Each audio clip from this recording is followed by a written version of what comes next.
কুষ্টিয়া জেলায় পদ্মা, গড়াই, হিংসা সহ ছোট বড় ৮টি নদী রয়েছে।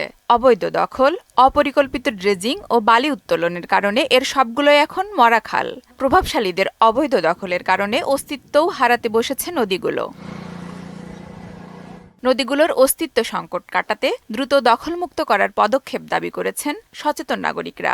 দিন দিন যেভাবে বসত বাড়ি গড়ে উঠছে, যেভাবে ময়লা আবর্জনা পড়ে পড়ে নদী ভরাট হয়ে যাচ্ছে, তাতে আমরা আমাদের ভবিষ্যৎ প্রজন্মকে কখনো বলতে পারবো না যে এটা আমাদের কখনো নদী ছিল। বালি উত্তোলন জিরাত দিয়ে ড্রেজিং করার মাধ্যমে পানি আস্তে আস্তে পানি কমে যাচ্ছে। ছোট ছোট অনেক কলকারখানা রয়েছে, এই কলকারখানাগুলোর কিন্তু বর্জ্য নিষ্কাশনের যে সঠিক ব্যবস্থা সেটা কিন্তু নাই। নদীর পানি দুর্গন্ধ, যত এলাকার মানুষ নোংরা সব এই গড়াই নদীর চরে আইনে ঢালছে।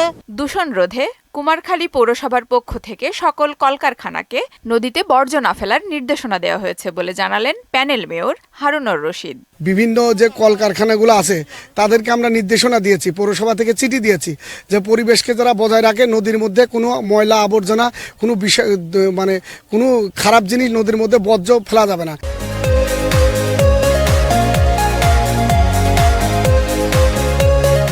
আর নদীগুলোর নাব্যতা ফেরাতে অবৈধ দখলদারদের বিরুদ্ধে উচ্ছেদ কার্যক্রম চালানোর কথা জানালেন পানি উন্নয়ন বোর্ডের এই কর্মকর্তা। অবৈধ দুষ্কৃতিকারী কিছু লোকজন এগুলোর অবৈধ স্থাপনা করে, সেক্ষেত্রে আমরা দীর্ঘ পরিকল্পনা হিসেবে ডিপিপিতে আমরা এটা অন্তর্ভুক্ত করছি। ডিপিপি পাশ হলেই আমরা এটার উচ্ছেদ কার্যক্রম শুরু করব। নদীগুলো দখল দূষণ মুক্ত হয়ে পুনরায় খরস্রোতা যৌবন ফিরে পাবে এমন প্রত্যাশা সচেতন নাগরিকদের।